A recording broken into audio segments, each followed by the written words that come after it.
Olá, muito boa tarde aos amigos de todo o Brasil, começando juntos mais um Cidade Alerta neste sábado, que você esteja ao lado da sua família, que você esteja ao lado de quem você gosta. Nós vamos juntos até às 7h45 da noite com as principais notícias aqui de São Paulo e também do Brasil.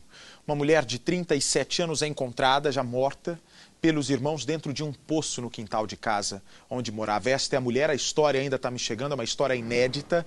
Você vai ver em detalhes na reportagem porque Maria morava sozinha. Vizinhos ouviram gritos dela, ligaram para a família, os irmãos foram até a casa e não encontraram Maria. As imagens do caso já estão me chegando, assim que chegar eu já vou pôr no ar. Um deles foi até o quintal e encontrou o corpo da irmã no local. No dia seguinte, um dos irmãos voltou onde o crime aconteceu e flagrou o Elson, de 20 anos. Vem para mim, por favor. Olha só, esse homem aí. Esse homem que vai sendo preso pela polícia, as imagens estão me chegando agora. Ele estava com a chave da casa, retirando os móveis eletrodomésticos. Ele acaba de ser preso e entregou um outro rapaz. Um outro rapaz também que teria envolvimento. Já já eu trago para você a reportagem completa. E uma outra notícia, uma outra chacina que acontece em São Paulo. Nós vamos ter reportagem, vamos ter os nossos repórteres ao vivo. 4 jovens foram executados aqui em São Paulo, desta vez no município de Carapicuíba. Já me dá as imagens, por favor. São novas imagens. Eles passaram a noite inteira trabalhando como entregadores de pizza. Quando acabou o expediente, foram receber o pagamento. Estavam na porta da casa do patrão esperando dinheiro quando foram surpreendidos e mortos por atiradores. Daqui a pouco também, essa nova chacina estará em destaque no nosso Cidade Alerta. A reportagem está quase pronta. E me dá as imagens do tiroteio, abre o áudio. A polícia vai atrás de bandidos fortemente armados. Os policiais tentam se proteger da ofensiva. Eu vou pro intervalo e volto já já. Me aguarde, Brasil. Já estamos de volta ao vivo para todo o Brasil e pela Record Internacional com o nosso Cidade Alerta deste sábado. Um caso ainda intrigante, cercado de muito mistério pela polícia de São Paulo. 1 mês e 1 semana depois da chacina que matou 19 pessoas aqui na Grande São Paulo, nos municípios de Osasco e Barueri. Uma nova chacina aconteceu hoje aqui na Grande São Paulo. Desta vez matou 4. Matou 4 jovens inocentes. Eu tenho as imagens, por favor, que estão me chegando. Você vai vendo a polícia, vai cercando completamente o local, porque afinal de contas até agora não se tem informações, não há pistas sobre o paradeiro desses assassinos. O que tem de informação confirmada é que os 4 jovens que foram mortos foram colocados deitados de bruço e em seguida os bandidos passaram já atirando.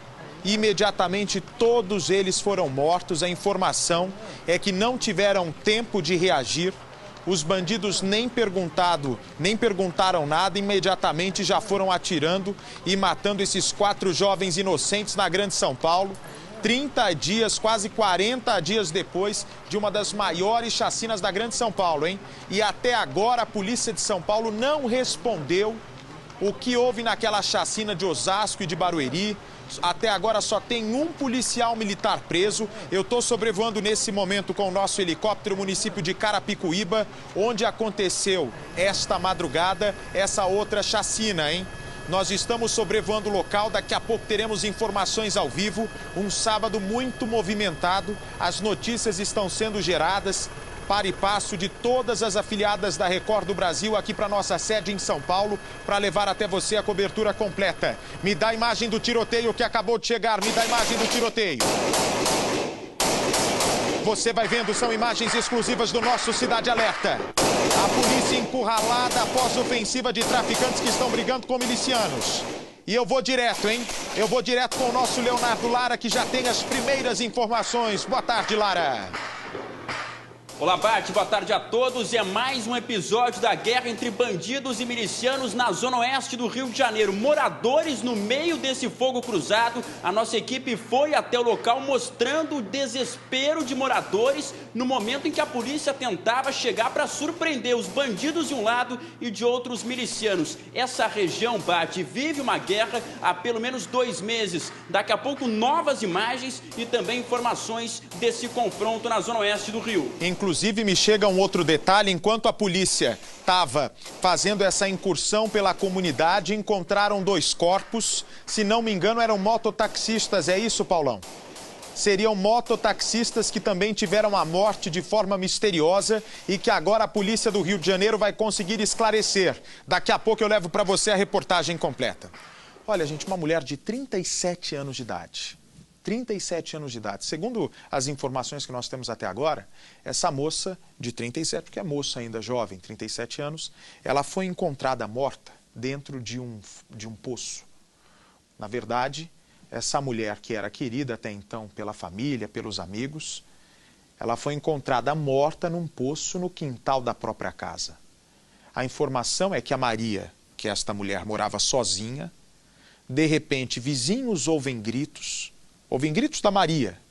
Imediatamente, quando os gritos começam a ser ouvidos de dentro da casa, os vizinhos então, com medo de se aproximarem do local, ligam imediatamente para a família dela, para tentar saber o que realmente estava acontecendo. Aí vem para mim, por favor. Os irmãos preocupados, porque até então a informação é que Maria teria uma vida pacata.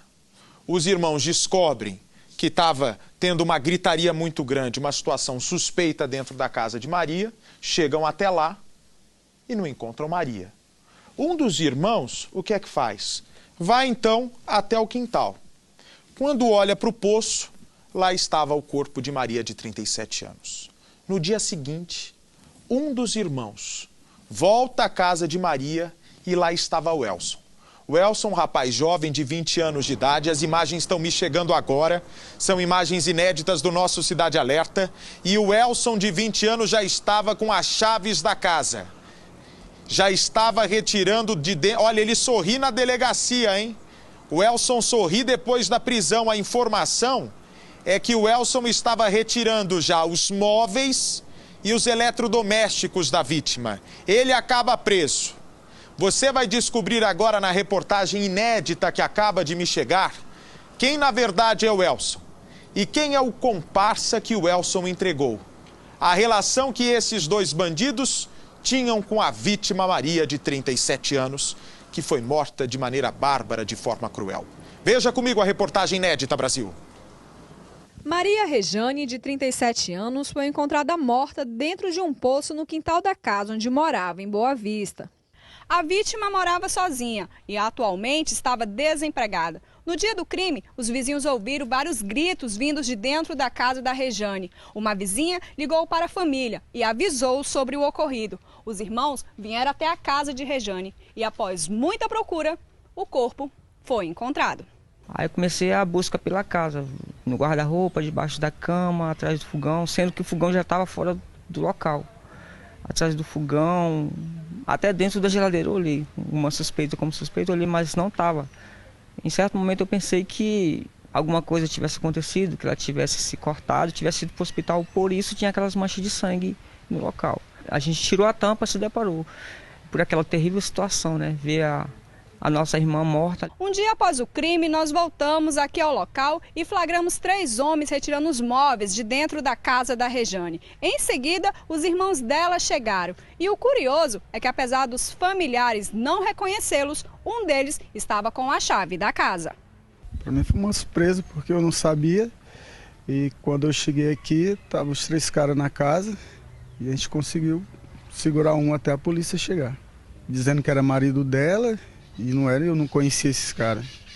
E eu percebi que eram os bandidos que tinham matado minha irmã e seguramos eles aqui. 2 foram embora e conseguimos pegar um.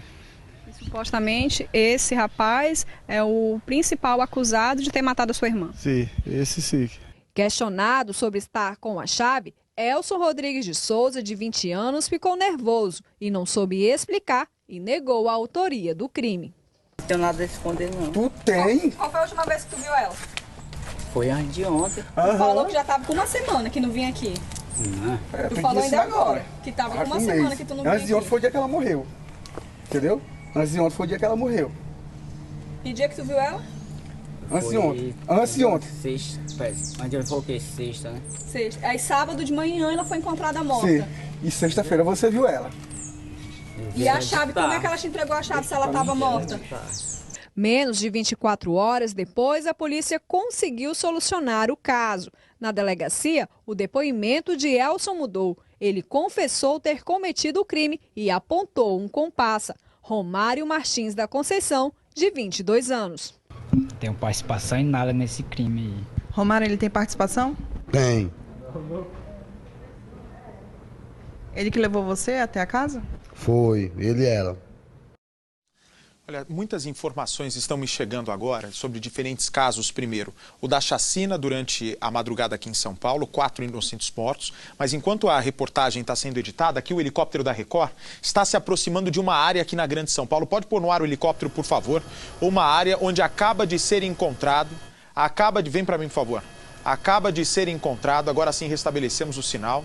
Acaba de ser encontrado o corpo, atenção São Paulo, atenção Brasil, o corpo de um homem que foi esquartejado, uma morte misteriosa nesse momento, aqui na região metropolitana de São Paulo. O corpo foi encontrado agora.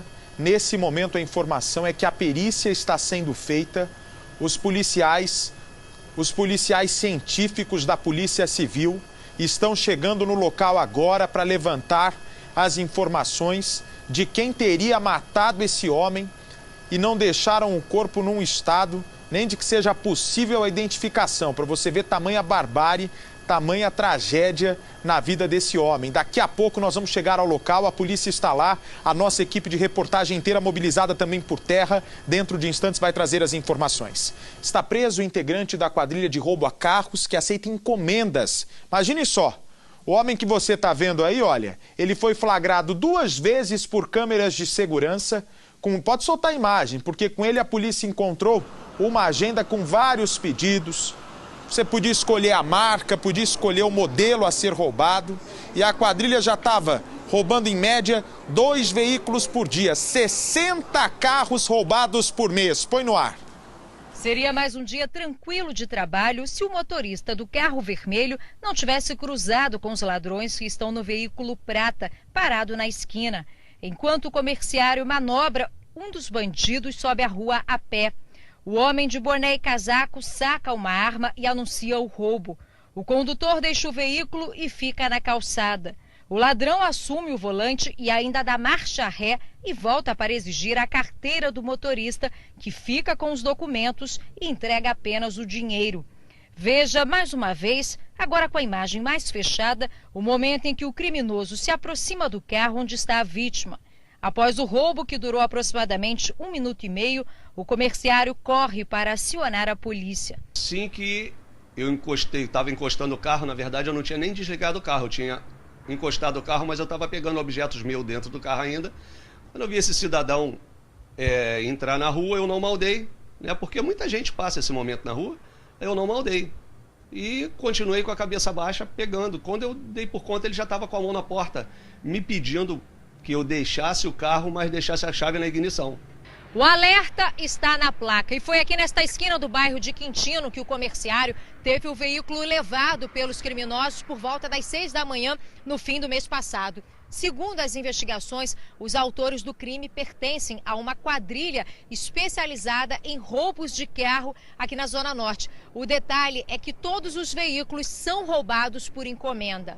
O veículo vermelho da vítima ainda não foi localizado, mas o homem que abordou e roubou o trabalhador já está atrás das grades. Alexandre das Chagas, de 44 anos, foi reconhecido pelo comerciário e outras vítimas. O suspeito foi preso em Rocha Miranda, no subúrbio, na semana passada. E com ele foi apreendida uma agenda com a lista de pedidos. São anotações de marcas e modelos dos carros a serem roubados. De acordo com as investigações, o grupo agia sempre por volta das 6 da manhã e chegava a roubar até 2 veículos por dia. A delegacia de Honório Gurgel, que prendeu Alexandre e investiga os roubos matinais, localizou um outro vídeo que flagrou a ação de Alexandre e do comparsa na área da Distrital de Campinho. O roubo aconteceu na rua Duarte Teixeira, também em Quintino, e por volta das 6 da manhã. Os suspeitos estão em 2 carros. Alexandre estaciona o carro preto na calçada, retira objetos e segue de carona no veículo vermelho. A polícia acredita que os criminosos retornariam para buscar o carro, mas o automóvel foi localizado antes pela própria vítima. A Polícia Civil já pediu a prisão temporária do segundo suspeito. O homem tem 21 anos e seria um militar da aeronáutica. O próximo passo é identificar a pessoa que fazia as encomendas. Me dá o helicóptero da Record, por favor, nesse momento sobrevoando aqui São Paulo. Que região exatamente é essa, hein, Paulão?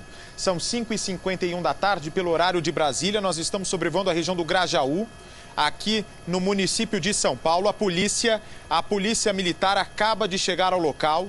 Nesse momento, a informação que nós temos é que foi encontrado um corpo completamente esquartejado. A informação teria sido passada à Polícia Militar de São Paulo por denúncia anônima.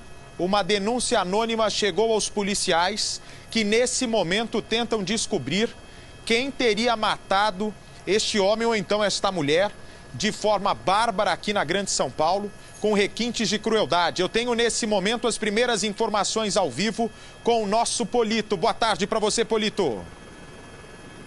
Boa tarde, Bate. A polícia tenta desvendar mais um quebra-cabeças na Grande São Paulo. Essa que é uma das regiões mais populosas da cidade. É a chamada Estrada do Oximiditi, altura do número 1200, mais ou menos. Uma área de mata, inclusive. E esse corpo, segundo os policiais que estão no local, que são nossas fontes, estaria carbonizado, queimado. A polícia ainda não conseguiu confirmar de fato se esse corpo, essa pessoa, homem ou mulher, foi executado ou executada neste local, incendiado neste local, e as partes teriam sido divididas também nesse ponto. Tudo isso ainda resta a perícia acontecer para que mais detalhes, mais respostas possam aparecer para saber de fato o que aconteceu. O fato é o seguinte: o corpo estava escondido lá. Uma pessoa viu e acionou imediatamente a polícia. Quando os policiais, os PMs, chegaram ao local, se depararam com aquela cena bárbara que está sendo mostrada, inclusive, pelo nosso helicóptero. Ok, daqui a pouco nós vamos trazer outras informações sobre esse esquartejamento e também o corpo que logo depois de, obviamente, esquartejar, acabaram botando fogo aqui na Grande São Paulo. Daqui a pouco eu vou levar até você as informações completas. O nosso Polito também, nesse momento, está de olho na chacina, na nova chacina que terminou com a morte de 4 jovens inocentes aqui em São Paulo hoje. Já já eu te levo as informações. Um dos traficantes mais procurados do mundo, foi preso numa casa de luxo aqui no litoral de São Paulo. Mário Sérgio, chamado de Goiano, age no mundo do crime desde os anos 80, quando negociava a venda de drogas com Pablo Escobar, o maior traficante de todos os tempos. Você vai vendo o momento exato em que esse homem vai sendo preso. Para você ter uma... Abre o áudio, pode abrir o áudio, vai lá. Tantos anos como traficante, tantos anos você não é. Te confundiram. Esse homem que está sendo preso pela polícia já fez diversas cirurgias plásticas para mudar a aparência do rosto. Para tentar mudar a aparência do rosto e não ser descoberto pela polícia. Do Porto de Santos, no litoral de São Paulo, ele mandava drogas para mais de 20 países, só que agora a casa caiu. Reportagem inédita no Cidade. O homem que você vê é um dos traficantes mais procurados do mundo. Mário Sérgio, conhecido como Goiano, estava escondido em uma casa de luxo, no Guarujá, litoral sul de São Paulo, e foi preso depois de 8 meses de investigação. Goiano ficou conhecido em 1986, quando começou a comprar drogas do traficante colombiano Pablo Escobar, considerado o maior traficante de todos os tempos. Hoje, com 59 anos, Goiano volta à cadeia. O traficante era procurado em mais de 20 países. Para você ter uma ideia da força de Goiano no tráfico, se um traficante comprasse uma grande quantidade de drogas e não tivesse todo o dinheiro naquele momento para efetuar o pagamento da mercadoria, bastava apenas uma ligação de Goiano para o traficante fornecedor dando o ok que a droga era liberada imediatamente. O ok de Goiano valia como garantia de pagamento. Segundo a polícia, Goiano era tão forte no tráfico internacional que ele mantinha contato com traficantes em mais de 20 países. Esta foto foi tirada antes da cirurgia de mudança de rosto. Já esta outra, depois. O nome de Mário Sérgio, o Goiano, para ele ficou na história e no arquivo da polícia. O homem se apresentava nos últimos anos como Rogério Carvalho Braga. Algemado, ele prefere o silêncio. O que você tem a dizer? Nada. Tantos anos como traficante, tantos anos você não é. A voz que foi ouvida durante muitos anos de negociação com traficantes do mundo todo, agora se cala. Finalmente, não é? Porque 30 anos tocando terror, vendendo drogas, acabando com as famílias, já era muita hora, não é? Dele acabar sendo preso. Nós continuamos sobrevoando aqui a região do Grajaú, na Grande São Paulo. A polícia está no local. O nosso Polito continua em contato com os policiais. Daqui a pouco traz outros detalhes sobre essa morte misteriosa. Não é possível apontar ainda se a morte aconteceu hoje, se a pessoa foi morta já há alguns dias. Pela polícia continuar no local e outras viaturas terem sido designadas para patrulhar toda a região, pode ser um crime que foi cometido ainda hoje, hein? E os assassinos possam ainda estar por perto. Daqui a pouco eu levo outras informações desse caso bárbaro aqui em São Paulo. Estão presos os 3 bandidos que invadiram um banco no município de Minas Gerais. Um dos criminosos é menor de idade. O bando passou a semana inteira vigiando o gerente da agência bancária, a funcionária foi rendida e os ladrões saíram com R$138 mil. A polícia chegou. No momento exato que os policiais chegam, veja só o que acontece. Os assaltantes são da cidade de Ipatinga. A ideia de roubar um banco surgiu quando o trio usava drogas.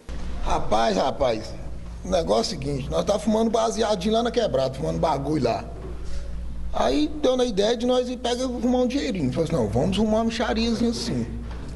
Aí o menor ali é ligeiro para inchar o carro, né? Falou assim, menor, não, isso aí nós faz. Aí beleza, rapaz. Aí nisso aí, nós foi lá, bonitinho, viemos aqui, roubamos o carro. Mas os 3 já haviam sido presos antes, justamente por envolvimento em assaltos. Já ficou preso? Já, fiquei preso 3 anos. Por quê? Assalto. Os criminosos passaram a semana vigiando a funcionária do banco para depois agir. Nessa quinta-feira, pela manhã, eles perceberam que ela usava sempre o mesmo caminho, a BR-381. Foi quando eles decidiram, então, agir e render a gerente da agência. Ela estava em uma moto como essa daqui, ó. Aliás, detalhe que facilitou muito a ação dos bandidos. Da rodovia, o trio seguiu direto para o banco. Na agência, 2 reviraram as gavetas, mexeram em documentos e conseguiram retirar dos cofres R$138 mil. Dinheiro que seria usado para comprar mais drogas. Você não aprendeu? Ô, rapaz, é necessidade, né? Mas você não acha melhor trabalhar? Oi, de dinheiro? Não, eu trabalho. Você trabalha? Trabalho. Mas aqui, você ia usar 138 mil para fumar, como é que é? Você estava fumando lá? É só para droga? Eu tenho cara que usa droga? Eu não uso droga não, minha filha. Mas você falou... Você fazer meu corpo. E eu? Mas maconha não é droga, não. Não? Maconha é droga. Nossa, fumar cento e quantos mil que deu? 138 mil para 3? Nossa, vai ter assim, muita raça de maconha para fumar, viu? A funcionária ficou na mira de 2 revólveres velhos por mais de 1 hora. Falamos que ela não queria nada dela, queria só o dinheiro do banco. Aí beleza, rapaz. Nós fomos catando no banco, enquadrei o segurança lá, daquele jeito, né? Coloquei esse para dentro. Aí no momento, rapaz, que o menino tava colhendo dinheiro, nós já ia sair, aí o menor entra, lombrou os homens, aí a casa caiu. Enquanto os 2 assaltantes estavam do lado de dentro fazendo uma limpa na agência, um terceiro ficou o tempo todo do lado de fora esperando os comparsas. 1h30 depois, o adolescente de 16 anos que estava aqui entrou correndo e disse aos companheiros que a polícia tinha aparecido.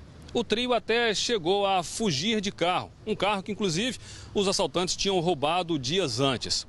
Só que a polícia percebeu o que estava acontecendo e iniciou uma perseguição.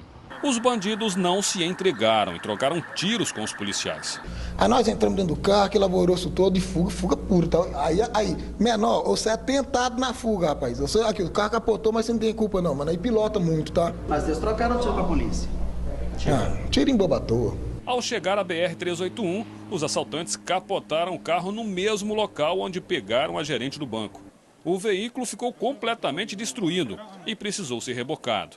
Moisés Oliveira Joaquim, de 32 anos, ficou preso nas ferragens e foi resgatado pelos próprios policiais. Fiquei agarrado lá na porta lá e não teve jeito. Quantas armas tinha? 2 armas. 2 armas velhas ainda, viu? Ô quadrilha, essa quadrilha nossa. Mas a casa caiu, não teve jeito não. O outro assaltante de 19 anos e o adolescente de 16 conseguiram sair de debaixo do carro e se enfiaram no meio do matagal. Horas depois, eles foram encontrados pelos policiais e encaminhados para a delegacia.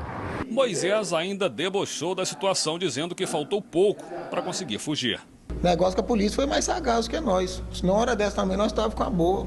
O assaltante também não demonstrou nem um pouco de preocupação. Você está arrependido do que você fez? Ô, velho, falar que isso é verdade, a gente não vai falar que eu tô arrependido. Eu não sou menino, não. Tô arrependido, eu não tô, não, velho. O negócio que a polícia foi mais sagaz que nós. Se na hora dessa também nós estávamos com a boa. No final do dia, os dois foram encaminhados para a cadeia de Ipatinga e o menor para um centro de recuperação para adolescentes infratores. 2 menores de idade e um ex-presidiário começam a dar tiros dentro de casa. Assustados, os vizinhos chamam a polícia. Quando os policiais chegam, eles se recusam a sair da casa e começa a negociação. Me dá a imagem, por favor. Momento exato em que a polícia tenta negociar com os bandidos para deixarem o local. Foi 1h30 de negociação. Abre o áudio. A luz, inclusive, foi acesa. Eles se deitaram no chão. E os policiais agora vão fazer uma revista. Pela janela, um dos menores vai entregar uma arma, hein? Ele tá com um revólver calibre 38 para o negociador da polícia. Depois disso, os policiais vão invadir. Os policiais estão prestes a invadir a casa, hein? Põe no ar. Toda a área em volta desta casa foi isolada pela polícia militar. Moradores e curiosos acompanharam o trabalho dos policiais. A denúncia era de que 3 jovens, 2 menores de idade, estariam na residência armados e tiros teriam sido ouvidos por vizinhos. Os 2 menores e o maior de idade teriam passado o dia dentro da casa consumindo bebidas alcoólicas e drogas. A PM teria sido chamada por vizinhos que suspeitavam que havia reféns no local. Policiais do 27º Batalhão no Recanto das Emas, GETOP, equipes do BOP e um negociador foram chamados. A partir do momento que tivemos a certeza que não havia refém, o negociador foi muito bem no diálogo com eles. A negociação durou cerca de 30 minutos. O policial conseguiu pegar a arma e minutos depois os 3 se entregaram. A polícia agora entra na garagem, a luz inclusive foi acesa. Eles se deitaram no chão e os policiais agora vão fazer uma revista nos 3 rapazes que estavam dentro da casa. A gente observa aqui de fora uma movimentação maior do lado de dentro da casa, ali na garagem. E a impressão que nós temos é que depois da revista, agora os rapazes estão sendo algemados. Eles estão sendo algemados e vão ser retirados da casa. Além do revólver calibre 38, a polícia encontrou drogas na casa. Os 2 menores foram apreendidos e Gabriel de Abreu Castro, de 19 anos, foi encaminhado para a delegacia. Ele contou que os 3 queriam apenas se divertir. Ir na festa, acabaram com a festa. Gabriel morava na casa. Ele já tem passagem pela polícia por roubo e tinha saído da cadeia há pouco tempo. Novas imagens mostram a ação da polícia no dia em que suspeitos foram mortos por PMs na zona oeste de São Paulo. A mulher de um dos homens conta que o marido se desesperou e praticamente se ajoelhou e implorou para a polícia para não ser morto. Toda a ação dos policiais foram registradas. Acompanhe. O suspeito Fernando da Silva está no telhado de uma casa e cercado. Dá para ver que 2 policiais apontam as armas para ele. Fernando levanta os braços. Em seguida, outro PM sobe no telhado e rende o suspeito. Desse novo ângulo, registrado por um morador, dá para ver melhor que, mesmo algemado, Fernando é jogado de uma altura de 8 metros pelo policial. Na sequência, houve-se um tiro. 13 segundos depois, mais um. 21 segundos se passam até o 3º tiro. O último disparo é feito após 18 segundos. O outro suspeito, Paulo Henrique de Oliveira, foi morto na frente das câmeras de segurança. Depois de ser rendido e algemado pelos policiais, ele é levado para perto do muro e executado com 2 tiros. Um dos PMs vai até a viatura, pega uma arma e a coloca ao lado do corpo de Paulo Henrique para forjar uma troca de tiros que não aconteceu. 11 policiais militares que participaram da ação estão presos preventivamente desde a semana passada. Paulo Henrique foi morto 2 meses depois de ter deixado a cadeia. Ele ficou mais ou menos 1 ano preso por causa de uma outra acusação. Mesmo assim, a família agora quer buscar uma reparação na justiça por considerar um ato de covardia a atitude dos policiais que o mataram. A mulher de Paulo Henrique, que não quer mostrar o rosto, não entende por que o marido foi assassinado pela polícia. No momento que a polícia rendeu ele se sentiu tão desesperado que ele tirou a roupa, ele quis mostrar que ele estava sem nada. Na cabeça dele, eu acho que ele pensou, me leva preso, mas não me mata.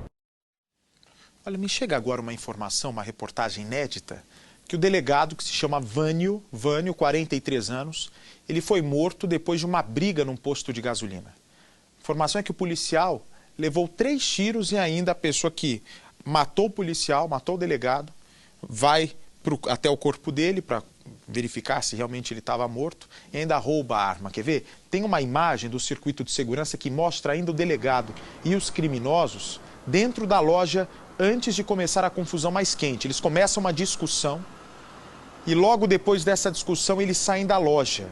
Você vai ver a situação dramática que o delegado foi obrigado a enfrentar depois de uma discussão banal. Eu vou para o intervalo rápido e volto na sequência, Brasil. Me aguarde. Muito bem, já estamos de volta ao vivo para todo o Brasil com o nosso Cidade Alerta deste sábado. E como eu dizia no bloco anterior, o delegado Vânio, de 43 anos, foi morto depois de uma briga num posto de gasolina. Me dá a imagem, por favor. Aí é o momento em que ele se aproxima dos homens que poucos instantes depois da gravação dessa imagem o matariam com requintes de crueldade, menores que estavam armados. Uma briga por um motivo fútil dentro de uma loja de conveniência. Para você ter uma ideia, esses criminosos, esses assassinos, estão prestes a roubar a arma da cintura do policial, vão pegar a arma, a própria arma do delegado e vão matá-lo nesse instante, exatamente nesse instante. O rapaz deu uma voadora, o delegado cai, eles conseguem roubar a arma do delegado e matam. Foi no ar. A movimentação de policiais no posto de combustíveis, que fica em um bairro nobre de Belo Horizonte, foi intensa durante a manhã. O local foi isolado para a realização da perícia. Os tiros foram disparados próximo à bomba de gasolina. Testemunhas disseram que o delegado Vânio Henrique de Campos, de 43 anos, estava na loja de conveniência quando houve uma confusão entre ele e 2 homens. O policial foi atingido por 3 tiros. Funcionários não foram autorizados a falar sobre o assunto. A Polícia Civil esteve no local e recolheu as imagens das câmeras de segurança do posto. Elas devem ajudar a explicar como tudo aconteceu e quem é o autor dos disparos. Uma das hipóteses trabalhadas é a de latrocínio, já que a arma do policial foi levada. Nós tivemos acesso às imagens. A gravação mostra 2 homens no caixa da loja. Eles estão com várias latas de cerveja nas mãos. O delegado, que está de camisa azul, se aproxima e conversa com os rapazes. Ao se identificar como policial civil, eles teriam se desentendido e, no momento em que saíram do estabelecimento, começaram uma briga. Note que o rapaz loiro de camisa verde aparece em posição de luta.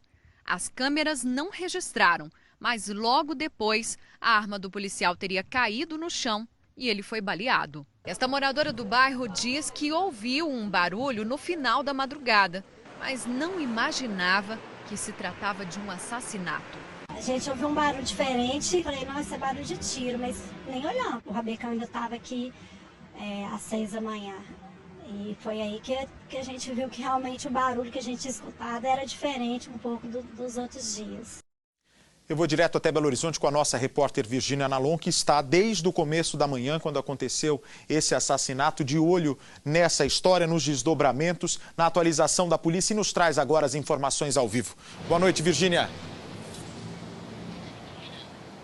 Boa noite, Bate. A gente viu as imagens agora há pouco. A polícia já conseguiu identificar os 2 rapazes que aparecem na loja de conveniências do posto de combustíveis. São 2 adolescentes de 17 anos, moradores de um aglomerado conhecido como Querosene, aqui na capital, aqui em Belo Horizonte. A polícia já foi até a casa deles, já conversou com os parentes, mas eles ainda não foram encontrados. Segundo as investigações, porque ainda está tudo no início, esses 2 rapazes têm envolvimento com tráfico, mas eles não estavam armados. A discussão, o motivo da discussão ainda não foi informado. O que se sabe é que esse rapaz de vermelho teria falado alguma coisa para o delegado que ele não gostou. E aí essa confusão começou. O rapaz de verde dá a voadora, o policial cai no chão e o rapaz de vermelho pega a arma e dispara 4 vezes contra o delegado. Esse delegado que é lotado aqui no DEAGEC em Belo Horizonte.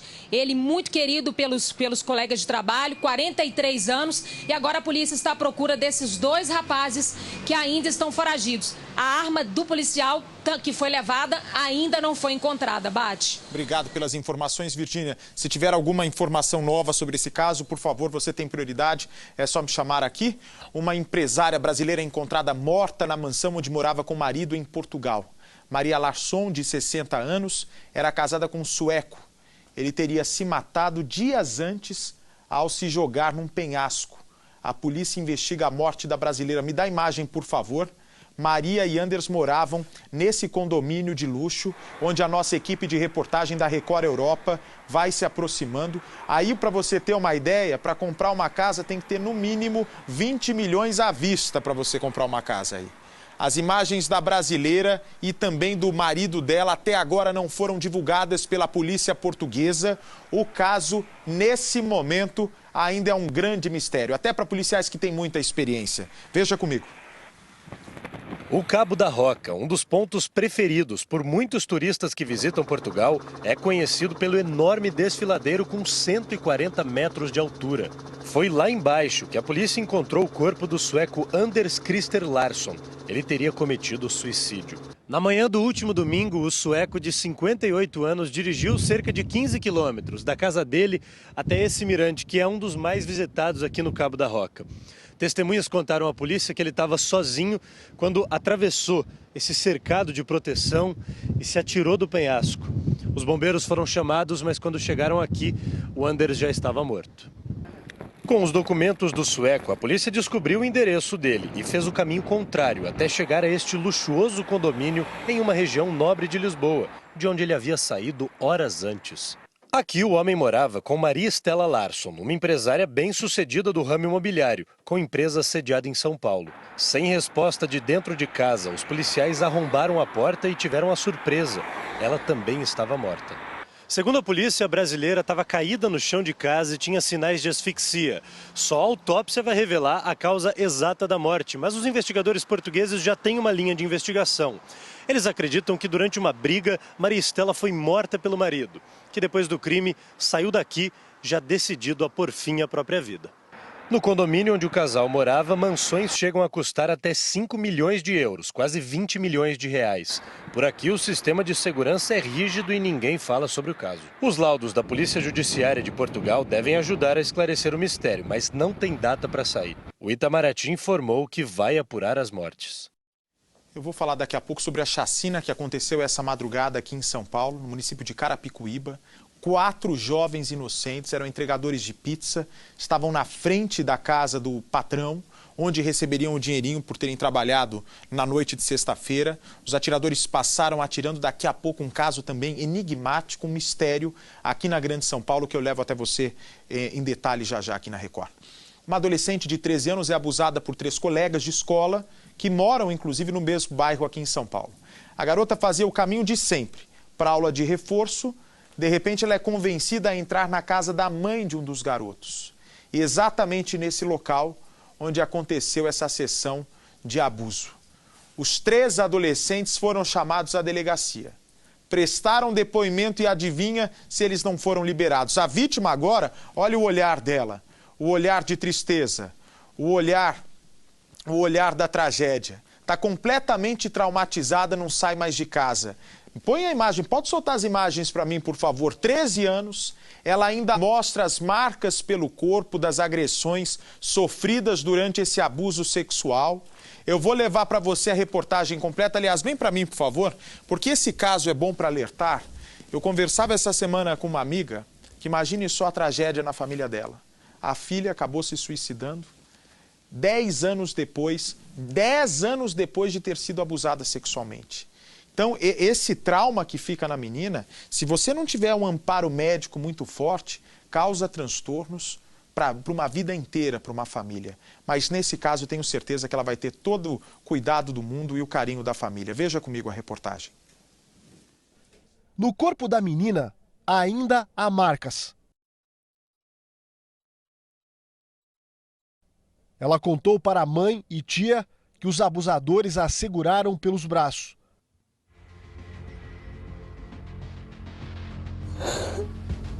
Não consigo olhar para minha filha. Por quê? Porque eu me sinto culpada de tudo. Não sei, mas eu me sinto. Foram minutos de terror. É uma questão delicada.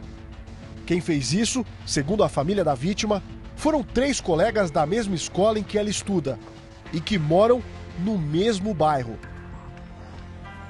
Eu perguntei quantos que era, aí ela me falou. Era 2, mas estava tudo escuro, não deu para ver que tinha mais um, entendeu? Como a senhora veio saber que tinha um terceiro? Porque a mãe do menino chegou aqui e me falou que tinha mais um. Eram 3 horas da tarde, quando a garota saiu de casa para seguir a escola, por conta de um reforço da aula de português. Esse é o caminho que ela faz na rotina. E quando chegou neste ponto, encontrou os garotos, que estavam sentados aqui na calçada. O mais velho, de 14 anos, atraiu a menina para trás deste portão. Ela não imaginava o que aconteceria lá dentro logo em seguida. Com 3 garotos no escuro, ela foi abusada em um cômodo que está vazio e que pertence à mãe de um dos meninos. Antes de sair do quarto escuro, o adolescente mais velho ameaçou. Disse que tinha gravado tudo e que se ela contasse, jogaria o vídeo na internet. Eles tinham chamado mais menino para ir, aí os outros coleguinhas falaram que não ia fazer isso. Mas eles chantagearam a filha da senhora como? Disse que tinha um vídeo. E como ela é muito inocente, assim, ela tem uma mentalidade assim, de criança, ela foi. Fomos à delegacia em busca de mais detalhes, mas o delegado que nos atendeu disse que o caso está na vara da infância. Procuramos a polícia porque a mãe nos contou que os 3 garotos, supostamente envolvidos no estupro, teriam prestado depoimento. Disseram que eles foram para a delegacia, prestaram o boletim de ocorrência e foram para casa, normal. Como se nada tivesse acontecido. Exatamente. Depois do que aconteceu, a garota está muito assustada. Não quer mais voltar para a escola, está muito perto de casa. Esse colégio aqui, de ensino fundamental, que pertence à cidade de São Paulo. A mãe veio até aqui, chegou a conversar com professores e com a direção. Esclareceu o que tinha acontecido e está em busca de uma transferência, porque a família também não deve continuar no mesmo bairro do crime. O delegado responsável, onde o caso foi registrado na Zona Sul de São Paulo, requisitou o exame sexológico e constatação de conjunção carnal, além de outras práticas sexuais. Não havia ninguém na casa, na verdade um tipo de vila. Há 4 famílias diferentes que moram ali, segundo vizinhos. Quem estava lá dentro se negou a abrir a porta. Moradores que não querem gravar disseram que um dos garotos e a mãe dele se mudaram do dia para a noite e que não foram mais vistos. Os outros 2 ainda circulam pelo bairro. Os nomes de 2 jovens são citados na ocorrência, registrada como crimes de dignidade sexual e estupro de vulnerável consumado. A garota tomou medicamentos preventivos e tem sido acompanhada por uma psicóloga. Uma semana já passou sem outras providências. E o caso pode se complicar ainda mais. Existe um detalhe dessa história que não tinha sido revelado até hoje. No momento em que gravávamos as entrevistas dentro da casa da família, a menina de 13 anos se abriu com a tia. Contou que essa não foi a primeira vez. Que 2 semanas antes, o garoto mais velho a atraiu para dentro da mesma casa. Instantes depois dela fazer este caminho, a menina tinha saído da escola no final da tarde e descido as escadas em direção à casa, que está logo ali embaixo. O jovem chamou a menina, a levou para o mesmo cômodo e lá teria abusado dela da mesma forma. Hoje eles estão fazendo isso com a minha filha. Amanhã eles podem fazer com qualquer um, só porque é menor. Isso não pode acontecer. Vou direto com o nosso Polito, que já tem novas informações sobre esse caso. Se a polícia tomou uma atitude mais dura, mais enérgica contra esses abusadores. Polito, boa noite.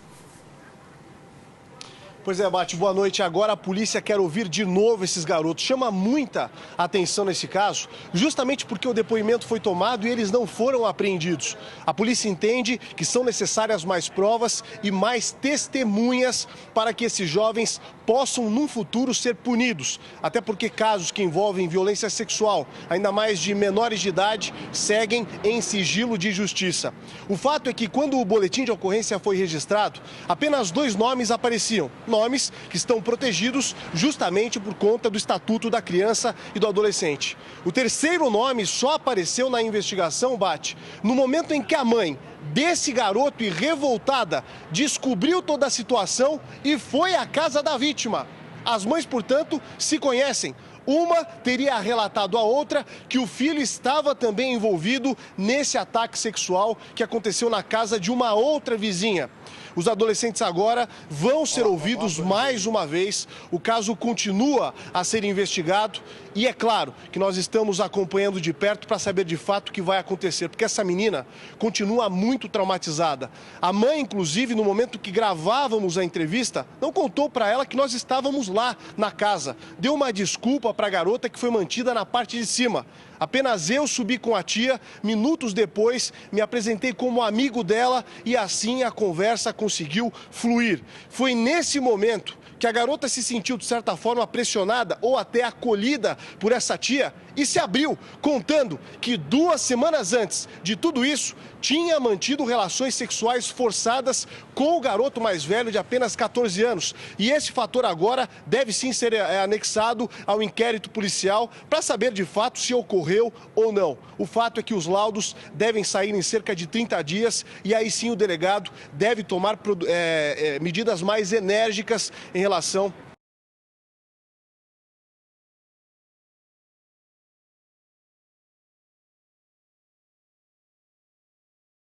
Polito, daqui a pouco eu volto com você. Aliás, já eu vou falar com o Polito sobre essa chacina que aconteceu hoje em São Paulo. Já me dá as imagens, por favor. Agora, imagens de madrugada, 4 inocentes mortos em São Paulo, hein? Um mês e uma semana depois de uma das maiores tragédias aqui da Grande São Paulo, daquela chacina que deixou 19 pessoas mortas. Uma nova acontece na cidade de Carapicuíba, uma das mais queridas aqui da Grande São Paulo. E até agora não se sabe quem matou esses 4 inocentes, esses 4 jovens inocentes. Os meninos tinham entre 16 e 20 anos. Daqui a pouco eu levo até você a reportagem. Antônio, de 44 anos, é acusado de abusar sexualmente de uma menina de 12. Moradores de uma comunidade, quando descobriram isso, não pensaram 2 vezes e resolveram fazer justiça com as próprias mãos. Me dá a imagem, por favor, olha. Olha a imagem que está me chegando. Esse é o homem, o suspeito. A polícia foi chamada. Não fosse o policial chegar rapidamente, iam matar esse homem, hein? Esse homem ia ser morto pela própria população. Ele está sendo levado para a delegacia. Os pais da criança já foram chamados e lá disseram que a menina chegou em casa com dinheiro, material escolar e doces. Quando a mãe pergunta o que é que aconteceu, quem deu o dinheiro e o doce para ela, ela revela então que foi vítima de abuso sexual. Põe no ar. As fotos mostram o auxiliar de serviços gerais amarrado dentro de uma lixeira pública. Ele foi agredido, julgado e condenado por pelo menos 10 moradores da Rocinha, em São Conrado, na zona sul do Rio. Antônio Américo Henriques, de 44 anos, foi socorrido e levado para o Hospital Miguel Couto, na Gávea. Depois do atendimento, foi conduzido à delegacia. Desde o início, ele negou as acusações. Não abusei dela, não. Isso é mentira que estão inventando. A menina de 12 anos chegou em casa com dinheiro, material escolar e uma tiara, que teriam sido um presente do vizinho. A criança afirmou ter sido abusada depois que os pais pressionaram. Acabou confessando para mim que o vizinho do lado, que é meu vizinho do lado, entendeu? Era que estava vindo sempre dando esse dinheiro para ela e abusando dela. Eu dei dinheiro emprestado e fui só essa vez somente. Eu nunca cheguei a dar dinheiro a ela, não. Assim que forem identificados, os responsáveis pela agressão vão responder criminalmente. Segundo a polícia, o depoimento da menina apresentou contradições e o laudo do IML deu negativo. O inquérito foi aberto para investigar o caso. Por falta de provas, o auxiliar de serviços gerais vai responder em liberdade. A mãe da menina disse que acredita na filha, apesar do laudo. Ela jamais ia inventar uma história dessa. Ela ficava com medo de falar, de se abrir com a gente. Eu volto agora ao Rio de Janeiro com o nosso Leonardo Lara, que tem novas informações sobre essa importante prisão feita pela PM do Rio. Pois não, Lara?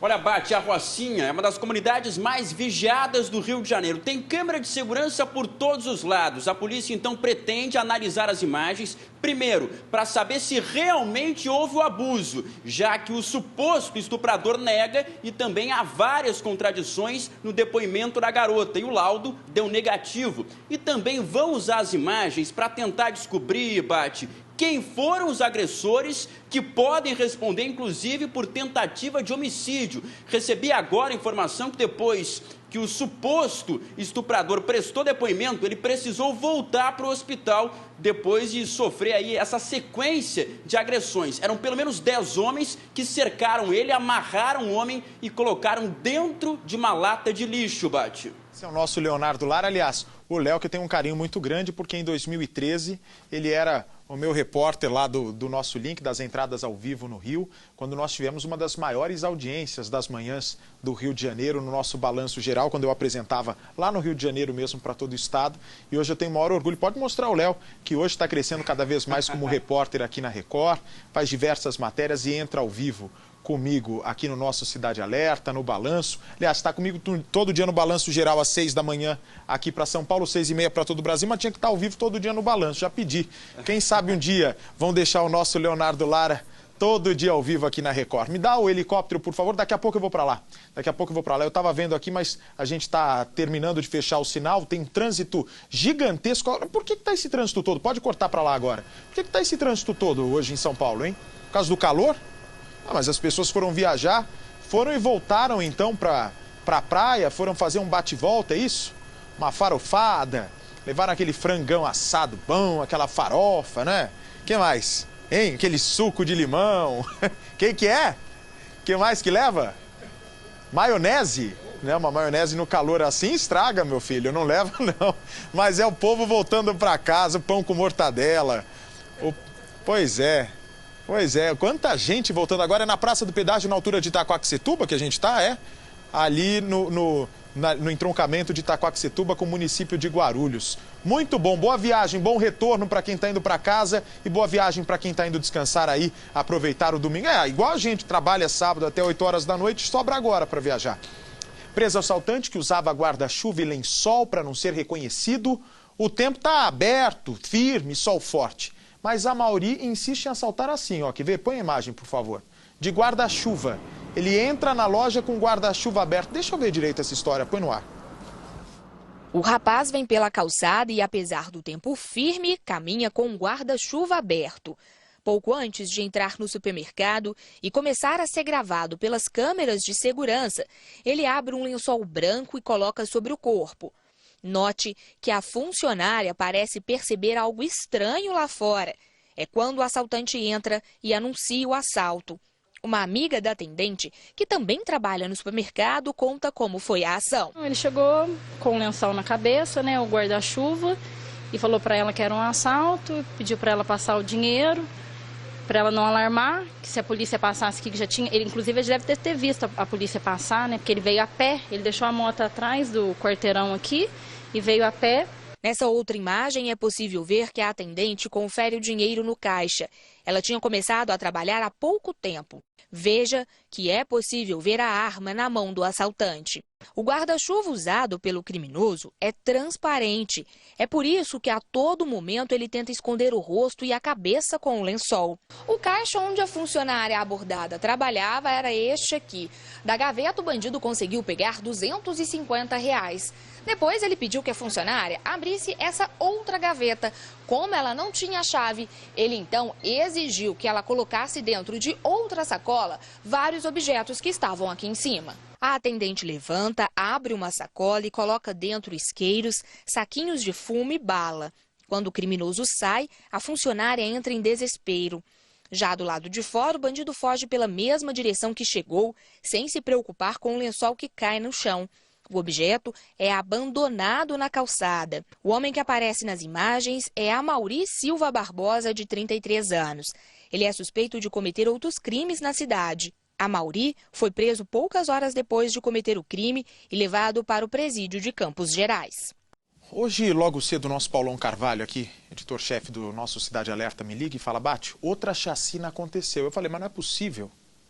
Nem bem esclareceram, nem bem nada. Não esclareceram nada a chacina de 1 mês e 1 semana atrás, que mataram 19 pessoas. E agora uma outra chacina acontece perto dos municípios onde os bandidos mataram as 19 pessoas. Foram, desta vez, atenção Brasil, 4 jovens inocentes mortos, mais uma vez sem chance de defesa. Me dá a imagem, por favor. Você que está chegando agora aqui no nosso Cidade Alerta, vai acompanhando. A nossa equipe se dividiu entre o local onde esses 4 inocentes foram mortos e também o Instituto Médico Legal de Osasco, para onde as vítimas foram levadas. A informação que nós temos é que nenhum desses 4 jovens inocentes executados tinha passagem pela polícia. Eram todos inocentes e estavam na porta do dono da pizzaria. A informação é que essas 4 vítimas trabalhavam como entregadores de pizza. De repente, os atiradores passam pelo local, apontam as armas, mandam todos se deitarem de bruços e imediatamente matam esses 4 jovens. O nosso Polito já tem novos detalhes que podem ajudar a polícia a elucidar esse caso. Mas antes, vamos ver a reportagem. Na sequência, eu vou com o Polito. No meio da rua, o isolamento feito pela polícia e moradores indignados. No quarteirão pequeno desta outra rua, na parte mais escura, estão os corpos dos 4 mortos. Todos jovens que morreram sem saber por quê. Douglas Vieira e Matheus Silva, de 16 anos, José Carlos da Costa, de 17, e Carlos Eduardo Montila de Souza, de 18 anos, foram cercados por atiradores e não tiveram chance de defesa. O irmão de Carlos Eduardo lembra do quanto os amigos se gostavam. Eles tinham uma amizade muito forte. Ele, o José Carlos, quanto o Douglas e o Matheus. Eles eram muito amigos mesmo. A polícia de Carapicuíba, na Grande São Paulo, ainda não sabe quantos atiradores participaram do ataque. Na esquina perto de onde o crime aconteceu, há câmeras de segurança. Segundo a Polícia Civil, elas gravaram parte da ação, mas a falta de luz no local dificulta a visualização.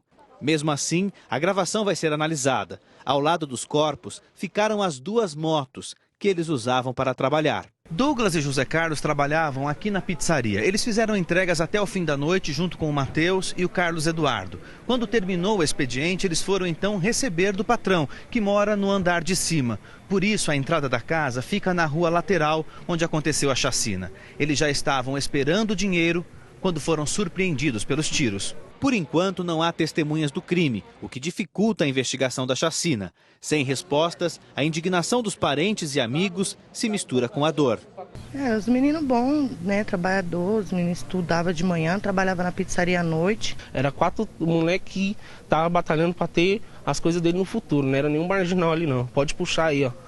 Não tinha nenhum, tinha passagem. A gente espera justiça, né? Porque não foi um assalto isso aí. Jamais. Um assalto, não levaram nada. A moto dos meninos tá tudo lá. O irmão de Carlos Eduardo diz que o jovem morreu com a camisa do Exército. O sonho dele era ser um militar. Meu irmão estava querendo seguir carreira militar. Aí é o que acontece. É isso que acontece. Mas olha, se você prestar atenção, nós tivemos aquela chacina de 1 mês e 1 semana atrás, aqui na Grande São Paulo, quando 19 pessoas foram mortas e até o momento ninguém sabe explicar o que aconteceu.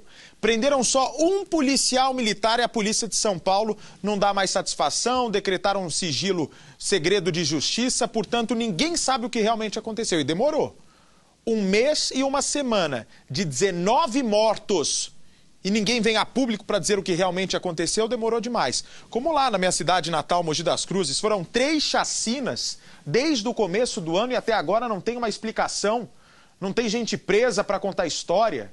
E provavelmente, se continuar nessa levada, essa outra chacina que aconteceu hoje aqui em São Paulo vai ficar sem novos esclarecimentos. Deixa eu ir direto com o Polito, porque a informação que nós temos de uma testemunha que conseguiu correr das garras aí desses atiradores, ô Polito, ela disse que os viu, então, num carro prata, que houve uma discussão, os atiradores brigaram entre eles e atiraram. Polito, qual que é a versão que a polícia trabalha até agora por meio de depoimentos, de câmeras de segurança? Pois não. Pois é, Bate, além das imagens que foram colhidas e vão ser usadas sim na investigação, existe um detalhe que até então, no momento do fechamento da reportagem, não havia sido totalmente esclarecido. Mas o fato é que uma testemunha está sendo protegida pela polícia, pelo Departamento de Homicídios, porque tem informações cruciais. Algumas dessas informações foram repassadas em primeira mão à nossa equipe. Uma delas você já deu, o carro na cor escura prata. A outra informação: esse homem contou para a polícia que viu 4 pessoas, 4 homens, sem capuzes, portanto não estavam com os rostos cobertos. Que esses homens tinham a pele parda e eram de altura considerável, portanto altos, entre 1,70 e 1,85 de altura. Que todos estavam segurando armas, pistolas, segundo as testemunhas. E é óbvio, essa arma seria de calibre 380. Coincidentemente, a mesma arma, o mesmo calibre, no caso, a informação mais correta, o mesmo calibre que foi usado na chacina que aconteceu meses atrás. Essa arma, segundo o boletim de ocorrência, teria ocorrido disparos, dezenas de disparos. A palavra correta que foi inserida pelo policial militar que registrou a ocorrência foi: dezenas de cápsulas foram encontradas na cena do crime, fecha aspas. Ou seja, essas 4 pessoas certamente, segundo o policial, efetuaram os disparos, portanto mais de 20. Um revólver, uma pistola, mais precisamente falando, 380, geralmente é de alumínio, é uma arma considerada leve, de curto alcance, mas muito precisa e que não é de uso exclusivo das Forças Armadas. Uma pistola como essa, Bate, para quem não conhece, geralmente comporta de 15 a 17 tiros. O mais comum é que 15 tiros estejam justamente no carregador e mais uma bala esteja engatilhada. Portanto, 16 tiros é o poder de fogo dessa arma. Os policiais acreditam que os 4 homens atiraram. Mais de 30 tiros, talvez, tenham sido efetuados contra esses garotos que foram surpreendidos. A testemunha disse mais, confirmou que houve sim uma discussão antes dos disparos e que logo na sequência os jovens foram obrigados a se deitar no chão. É intrigante. Intrigante, porque afinal de contas, mais de 30 tiros... Obrigado, Polito. Volto já com você se tiver alguma novidade ainda da chacina hoje.